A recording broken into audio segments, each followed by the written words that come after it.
Hi there, it's Sandy, your sister and your friend. Welcome to today's video. Today we have Hurricane Debbie, which is passing through the area of Florida where I live. And so you'll see probably that it's raining behind me, and it's real dark today because of the storm that's going through. Fortunately, we're just having a lot of rain, and that's the bulk of what we're experiencing. I wanted to kind of give an update today about the power of the story that we tell ourselves. You may or may not remember that 12 weeks ago I suffered a fracture to the proximal humerus, the head here of the shoulder, of the humerus bone where it goes into the shoulder. And that was 12 weeks ago. And when I went to, I initially was in a sling, and my arm stayed in the sling. And then as soon as I felt like I was able, I started trying to use my arm and do different movements with my arm. And when I saw the orthopedic surgeon, he had told me that it would take about 6 to 12 weeks for the healing to occur. Now, how I interpreted that, I think what he meant was it's 6 to 12 weeks for the bone to fill in the areas around the fracture. So it's where the bone actually reforms, and it's not going to look exactly like it did originally, most likely, but yeah, the bone will have filled in. But how the story that I told myself about what the surgeon said was that in 6 to 12 weeks, I would be fully functioning and back to normal use of my shoulder. Now, I have to tell you, I didn't even look that up to see if that was the case. I just thought that was what he meant by that.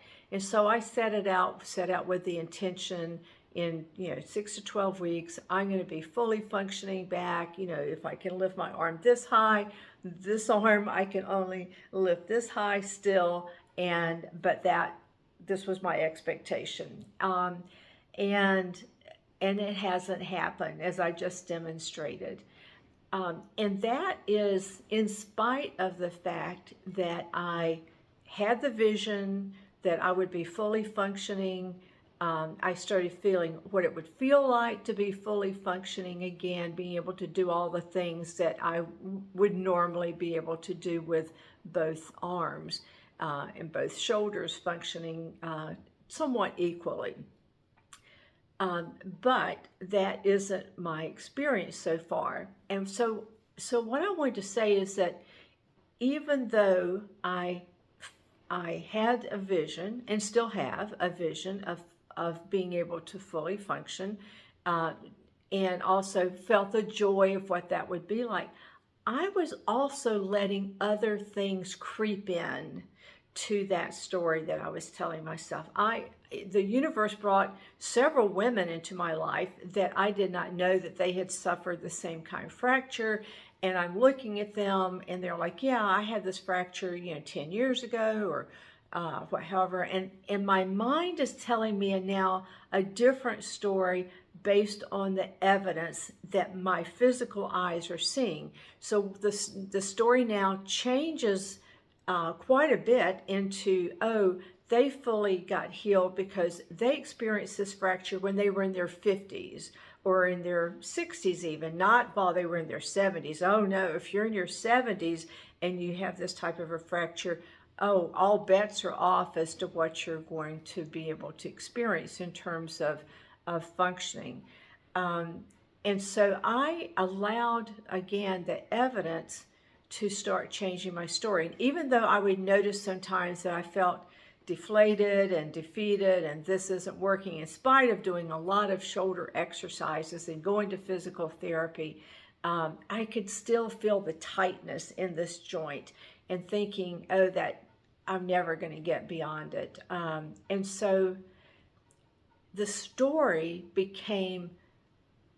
of evidence became more prevalent in my mind than the story that I really believe is the truth of the matter, which is it can be what I believe it's going to be. It can be a vision that I have, because my body doesn't know the difference. My mind doesn't know the difference as to whether it's something, if I actually hold on to an image, whether that is something that I've actually experienced in this physical world, or if it's something that I have my imagination experience, and that's how I experience this, through my imagination.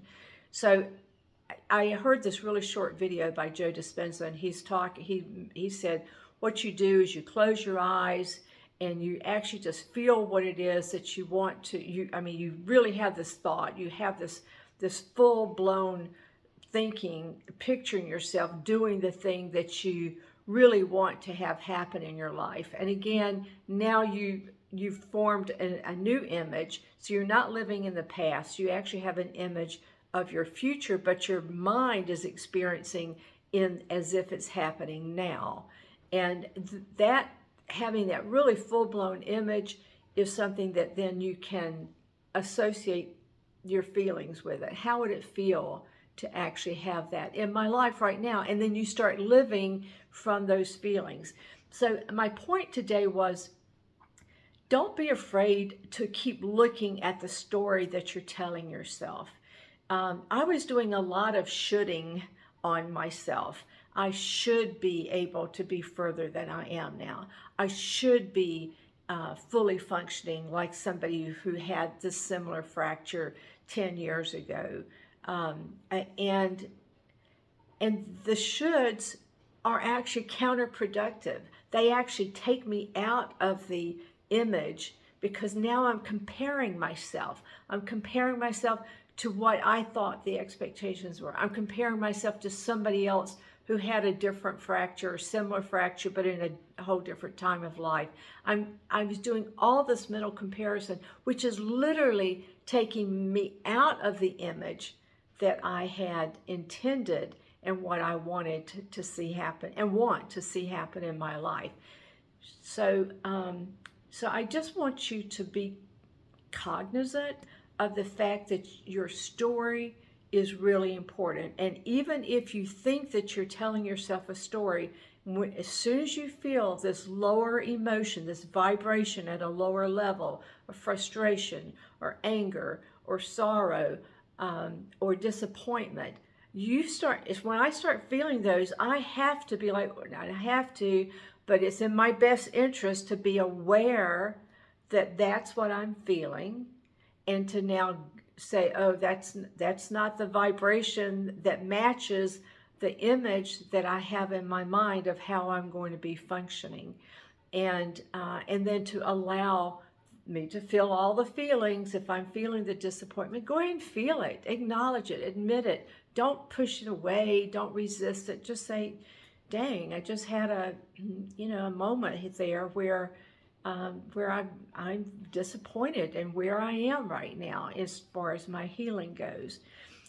And one other thing that I think I'm picking up from A Course in Miracles, and I really don't understand this at all, but because this is my journey and I'm sharing it with you, I'm just going to put it out there, because again, I don't always know what it is I'm sharing. I don't have the full revelation of what this is, but I want to put it out there because maybe it's something that you can ponder in your own life, or get a clearer understanding.